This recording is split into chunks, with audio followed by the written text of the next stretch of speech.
I'm Stefan Gustafsson from Stockholm, Sweden, and I have the privilege to sit down here with Sharon Dirckx. So good to be with you here. A pleasure as well. Sharon, you are a scientist, you have a doctorate, you are an author. I think a lot of people know you through your book, Am I Just My Brain? You are an apologist. And now recently you have released a new and exciting book called Broken Planet. If there's a God, then why are there natural disasters and diseases? And that will be the theme of this conversation. I'm impressed by what I'm reading on the backside of the book. It's a highly recommended book. And I'm looking forward to have this conversation with you. But before we move into this area of a broken planet and how God relates to that, you have not always been a believer in God, have you?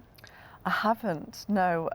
I was raised in kind of a neutral home, I guess, spiritually, which meant that I didn't really have any bad experiences of the Christian faith or institutional religion, but nor did I really know anything. And it really wasn't until I arrived at university that I began to really ask bigger questions. I arrived actually, I knew for a long time that I was a scientist.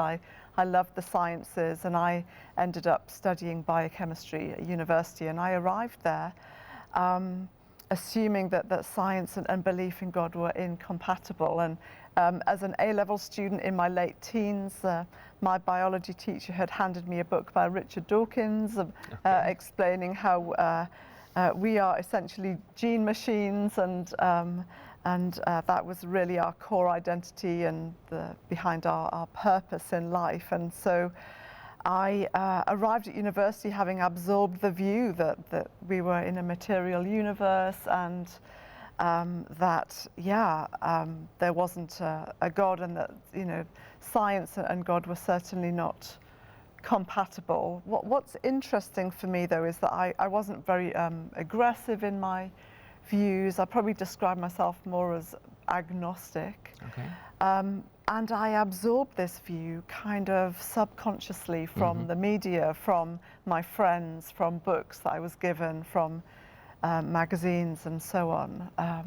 And it was interesting to arrive at university and meet people that were thinkers and who also called themselves Christians. That was a game changer for me, and it made me sit up and take notice. And so that was the beginning of a journey. I actually changed my mind about God. I became a Christian in my second year as a result of grilling lots of Christians on what they believed, and on looking at the person of Jesus and deciding what I thought about him.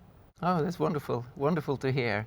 So I know there's many different dimensions of when a person comes to faith in Jesus Christ, but you would say that the intellectual dimension was an important part of your journey towards God? Absolutely, and I would say that particularly the science and God question. I arrived at university assuming that they were incompatible, and then in my first week was invited to an event known as Grill a Christian, where there were 4 Christians, and we spent an evening asking them questions. And I listened to everyone else's questions, and about halfway through the evening put my own hand up and asked, surely you can't believe in God and be a credible scientist at the same time? And I was essentially given the answer that yes, you can.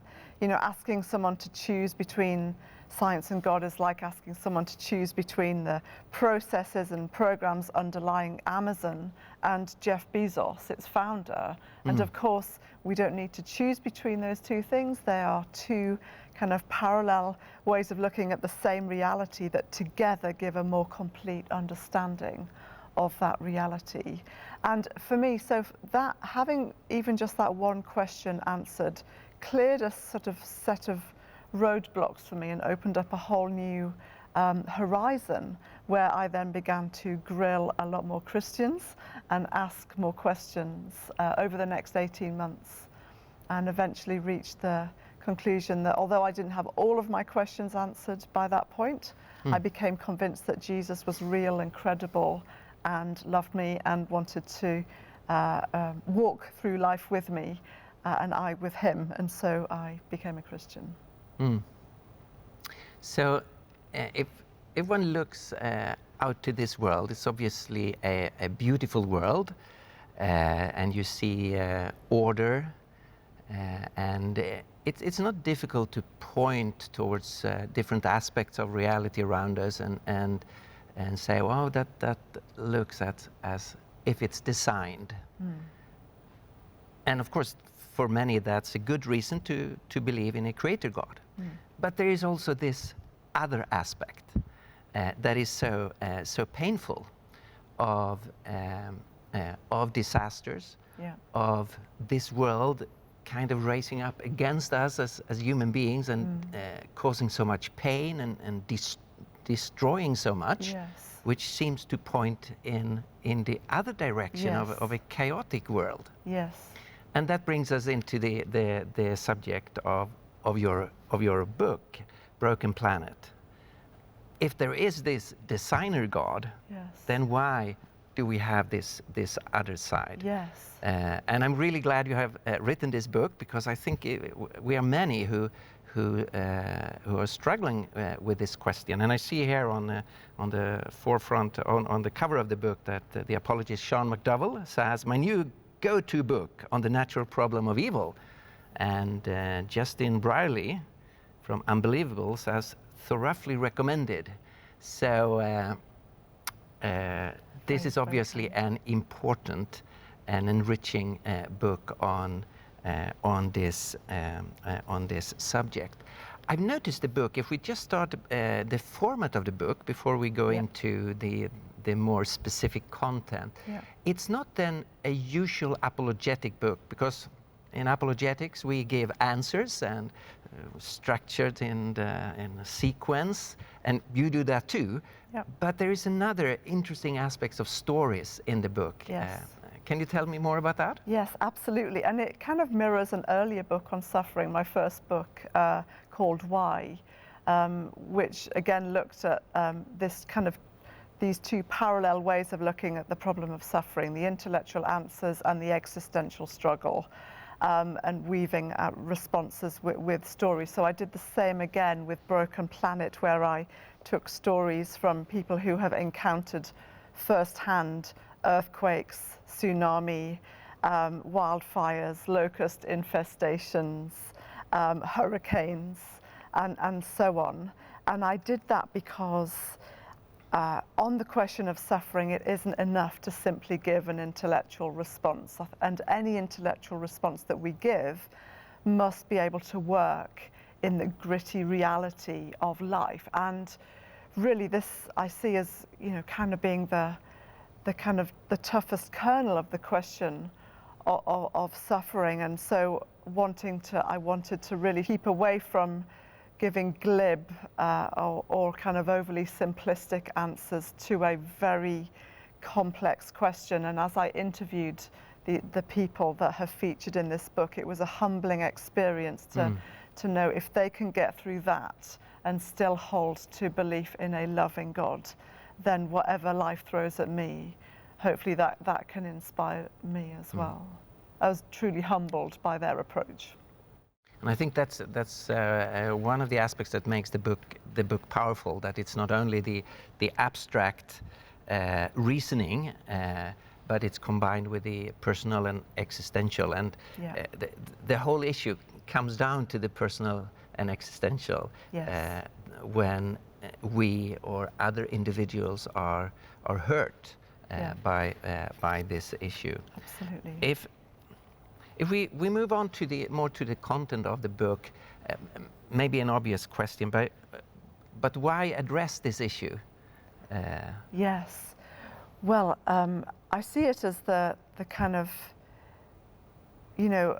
when Christians in general give a response to why God might allow suffering in the world, there are different kinds of evil that we might be thinking about, and one of them is what we call moral evil, evil that relates to how we behave.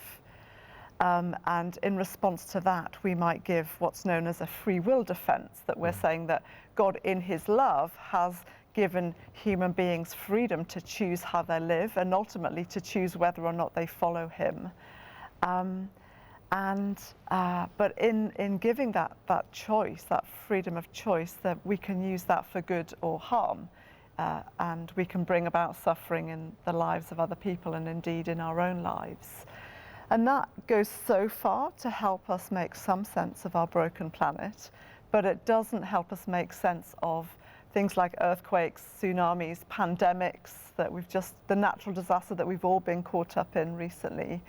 And a free will defense doesn't really work in those settings, or certainly not in the same way.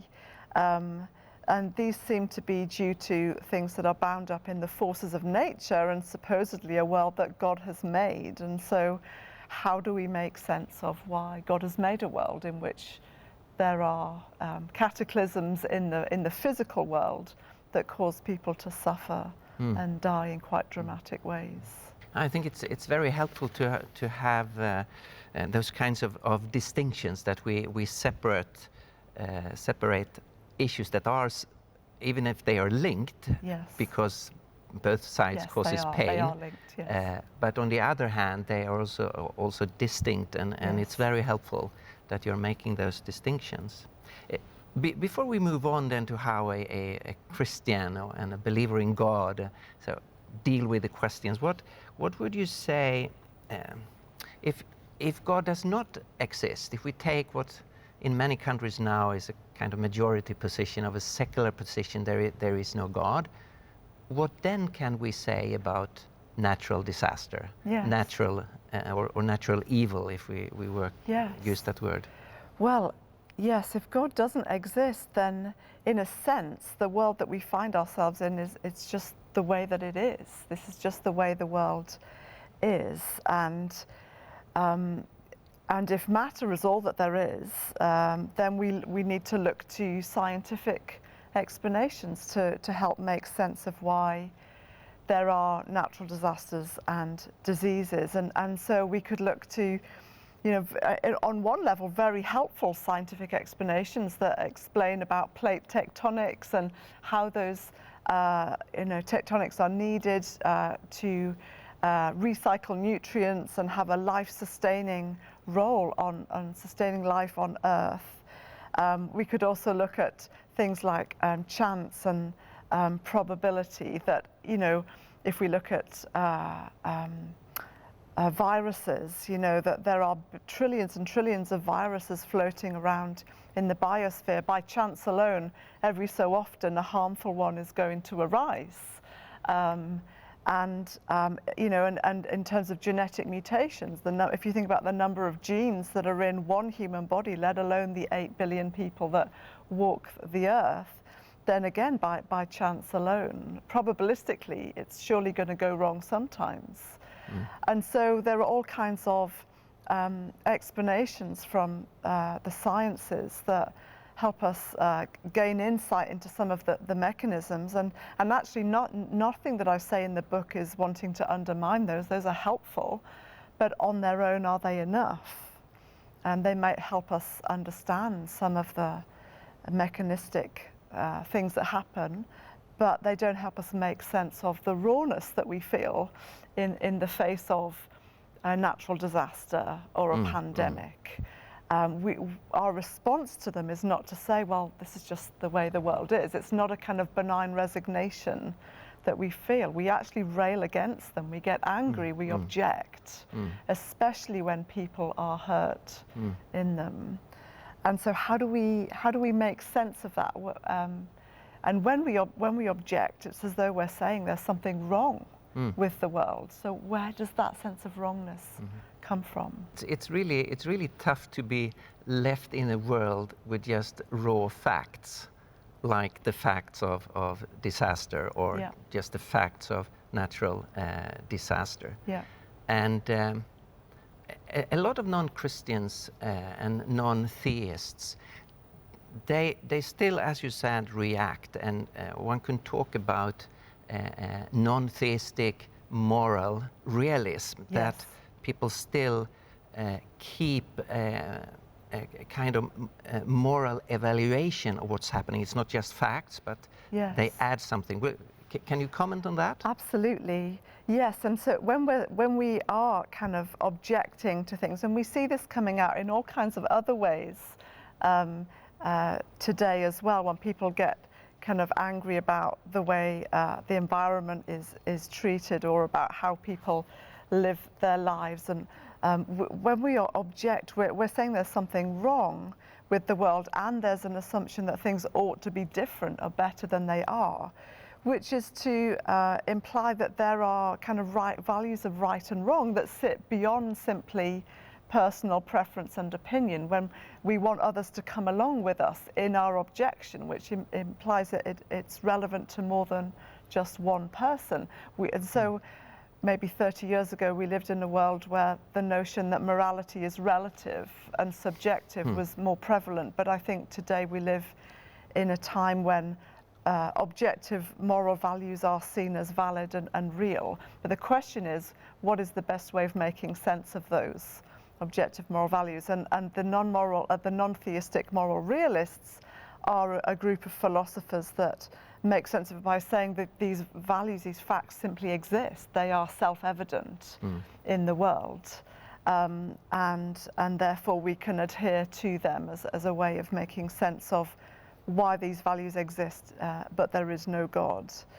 But of course, a Christian theist might respond by saying, is that the best explanation as to why objective moral values exist? They don't really, when we use them in relation to people. There seems to be a personal component. And actually, it's not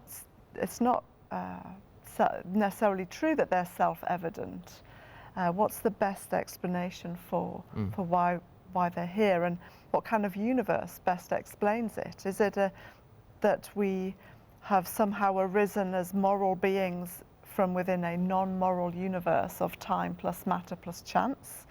Or is it that we find ourselves here as morally sentient beings because we live in a moral universe, a universe in which God exists and God is good, but somehow evil exists at the same time? And I guess that's really at the heart of how I begin to respond in Broken Planet, by saying that God has created a good world with the potential for evil, and somehow that potential has become actual, introducing evil into the world.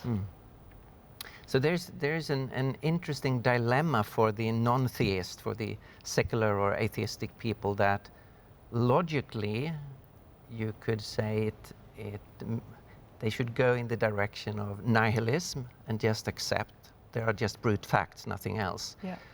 But something within us screams out something different, and it's almost impossible to really accept the nihilist position of morality not being an objective reality. Yes. So then you have a moral realism, but it looks like it's lacking in foundation. Yes, and ironically, the sense of rawness and outrage and anger and pain that we feel in the face of all the types of suffering that life throws at us make more sense if God exists than if he doesn't, because that's the most persuasive grounding for why that moral sense exists in the first place. Makes more sense if God is real than if he isn't. If we then move over to the position that there is a creator God, and this is a created universe, and morality is objective because God is a good God. He's not beyond morality himself. Then in one sense you would imagine that, okay, then it would be quite a straightforward issue to look at this world. And yet we are now faced with our dilemma of seeing design on one hand, but having disaster on the other hand. Yes. So, Yes. what would you say about that? Yes, I think that, this question is not as straightforward as it might seem on the surface. We could look at all kinds of things. We've just come through a pandemic, the COVID-19 pandemic, and people might be surprised to hear that 99% of viruses are not harmful. In fact, if we were to get rid of all viruses on Earth, we would only survive for a couple of days, and then we would cease to exist. And we are actually very dependent on viral DNA for our existence. But there's this 1% that is pathogenic. And then if we look again to the geophysical natural disasters, we see that tectonic plate movement is essential for sustaining life and recycling nutrients from deep beneath the Earth's crust back to the surface. Volcanoes are important for releasing pressure, and the soil that they generate is incredibly fertile. People live very near volcanoes precisely because of the fertility of the soil, and even flooding is valuable in bringing nutrients to an area. And so this question really isn't straightforward. It seems to be that there are mechanisms that have a positive side, but they have the flip side, which is that if humans get caught up in them, then they get hurt and suffering comes. So yeah, this is not straightforward. Yeah, you write in the book about different factors when we are wrestling with these issues, that Yes. there are natural factors, as you just described, Yes. of a system that God has Yeah. created. There is an order to the universe. Yeah. And then there are human factors that we are part of this creation, and we act into or with creation. And then there are also spiritual factors. Yeah. Can you comment more on those three dimensions Yes. of reality? Absolutely. Let me focus on the human factor first. A really important part of what I say throughout the book is that there's no such thing as an entirely natural disaster. They are always a combination of human factors and natural factors. And my approach really begins with the first view, which is that these events in the world are not inherently wrong. They only become a disaster when people get caught up with them. And the events themselves are not wrong, but the thing that has happened is that we've become vulnerable to natural disasters, and we've become vulnerable through human activity. And I draw out two themes in particular. One is the effect of poverty, another is the effect of climate change. If we look at poverty for a minute, if you look at the number of deaths and displacements from a natural disaster in a low-income country, it will always be several orders of magnitude greater than if the same disaster were to occur in a high-income country. There seems to be an effect of poverty that increases the amount of suffering. And we see that sometimes that poverty is driven by human choices, human structures and institutions, human negligence. Just a few months ago, we had the Turkey-Syria earthquake, and we see that building regulations were not adhered to, meaning that even very, very wealthy people were living in buildings that simply pancaked in the face of an earthquake because they weren't built to withstand it, because there had been negligence. And we saw that in Haiti 2010 as well, in very dramatic ways.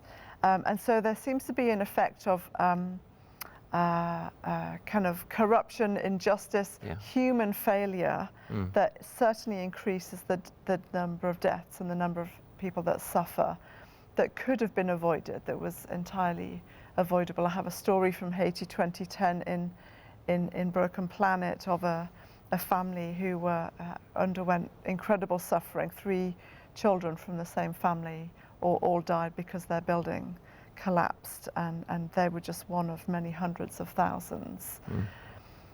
If we were to compare Haiti 2010 with California 1987, there were two earthquakes of a similar magnitude.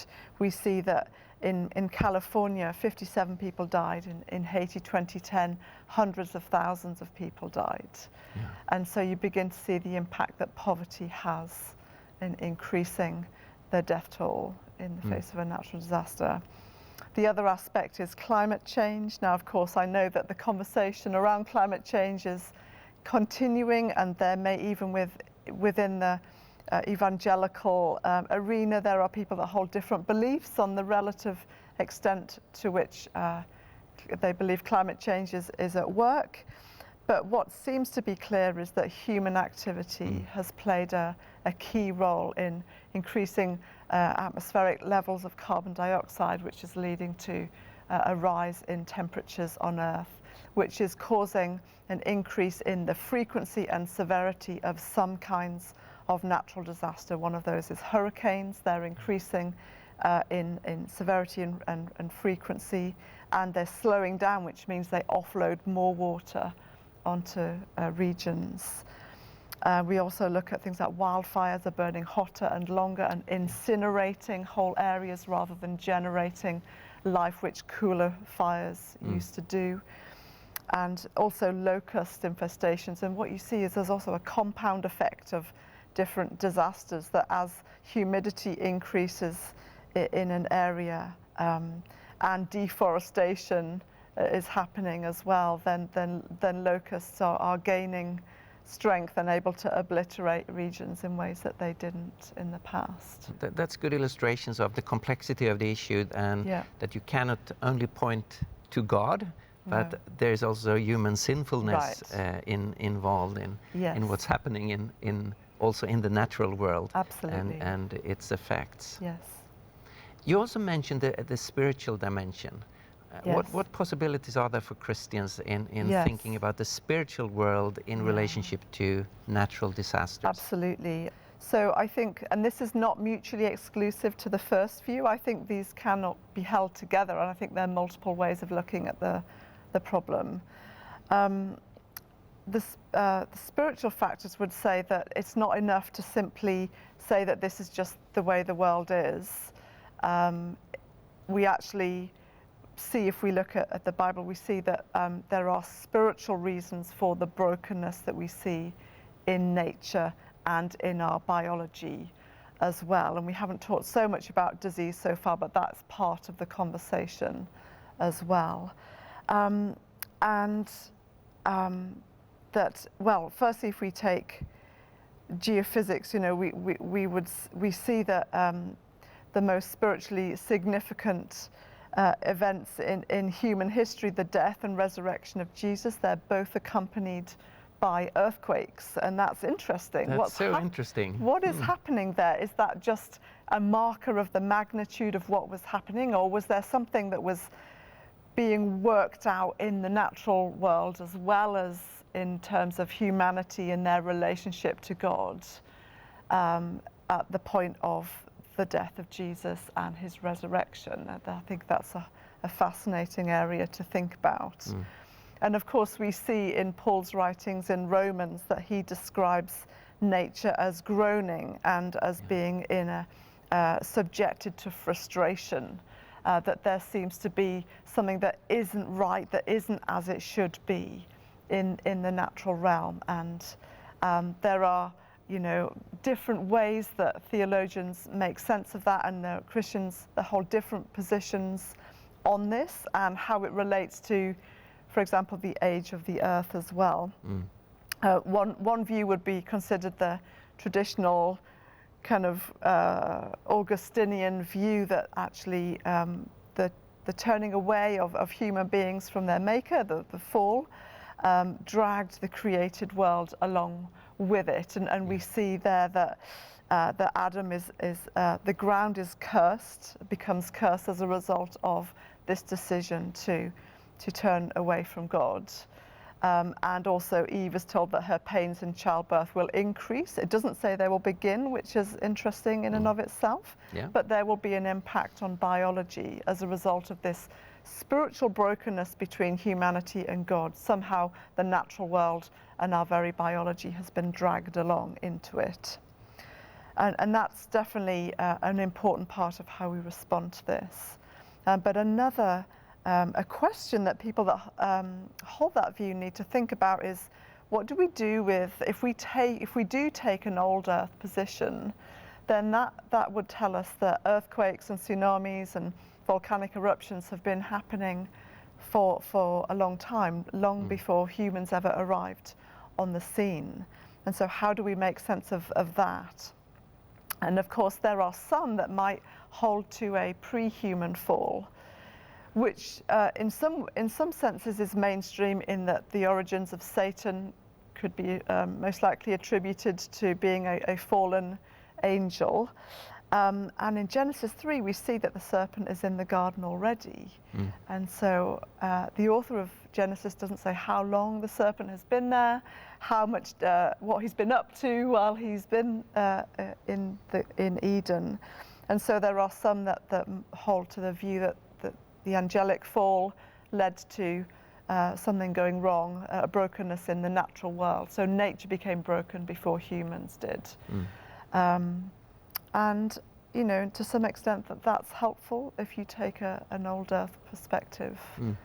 But the question and the challenge that proponents of that view have to think about is, why would God allow kind of destructive forces to be part of his good creation, and a narrative that in Genesis 1 we read that God said it was good? Why would that be a good thing? And there you get into, did God create a perfect world or a good world?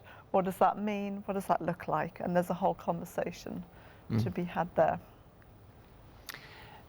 We have just lived through a pandemic that has affected humanity globally. Does God ever use diseases and disasters and things like a pandemic as judgment? Or what is a Christian thinking of around that? Yes, well, I think, gosh, it's, and actually this is such a real and live question, and I guess the flip side for disease and suffering is the question of, is God punishing me? I remember that we caught COVID quite early on in the pandemic. It was before the time that everyone was saying they'd had it at some point. And I remember feeling that kind of sense of shame, that was there something, you know, about us that it almost wasn't something we wanted to talk about. And I think very often suffering from, be it from disease or indeed natural disasters, can generate a sense of loneliness, that does it mean that God has singled us out for a particular sin that we've committed? And we have seen people in some ways quite unhelpfully pronounce this over nations and regions. I think of the aftermath of the Boxing Day tsunami, the December 26th tsunami of 2004, and there were all kinds of people wanting to offer a spiritual interpretation of that. Now, I think that, you know, if we look at the full history of God's relationship with his people, it began in the nation of Israel, where his interaction with Israel was very much tied up with the geography and the land, and some of the ways in which God interacted was by means of the physicality of that land. But with the arrival of Jesus, we're in a different era where it's not so much about geography, but about the work of the Holy Spirit. And we're told that the dwelling place of God is the human heart that accepts the life, death, and resurrection of Jesus and invites the Holy Spirit to be at work. And when we look at the words of Jesus, it seems that he doesn't pronounce either sickness or a larger scale disaster as a punishment from God. The closest that we come to that in terms of a natural disaster perhaps is in Luke 13, where he comments on the Tower of Siloam that fell on people. And we're not told whether that tower fell due to being poorly built, due to human error, or due to an earthquake. But there were lots of earthquakes in that area. But what he says is, do you think that the people that died were any worse than anyone else? I tell you no, but unless you repent, you too will perish. In other words, when we hear about a natural disaster, it ought not to motivate us to make an external judgment on other people, but should force our perspective inwards to say, where am I with God? What do I believe? If my life were to end in a moment, am I happy with where I'm going and who I would meet? And so the perspective ought to be forced inwards rather than outwards. We see Jesus never condemned somebody who was struggling with sickness. He never turned them away. He never told them it was their fault. He never even spoke harshly to those that even only had an ounce of faith. He said, if you have faith even as small as a mustard seed, then you have the ability to see extraordinary things happen in the world. I see the kindness of God towards hurting people rather than a God that is pronouncing judgment. Again, such a important distinction to see how the history of salvation is unfolding in the Bible, and the difference with the Old Testament and God's dealing with a political national entity, the people of Israel, and then what's happening in the New Testament with Jesus. So very helpful. And last question, we have zoomed in on some problematic areas, and areas where we also, I guess, need to be prepared to live with some question marks and some riddles. Yes. But if we zoom out to the bigger picture, and I ask you, in what sense does Christianity make sense of reality of this world? Yeah, well, I see, I think the most persuasive argument for the existence of God for me comes from a cumulative case as you kind of build up the pieces of evidence. And I see, things like beauty. Why is there beauty in the world? How do we make sense of that? Does a naturalistic, mechanistic explanation help us make sense of why beauty exists and why it captivates us? Well, no, I don't think so. But if there's a God that has created, that is creative, and that to be creative is good in its own right, that makes more sense of beauty than under naturalism.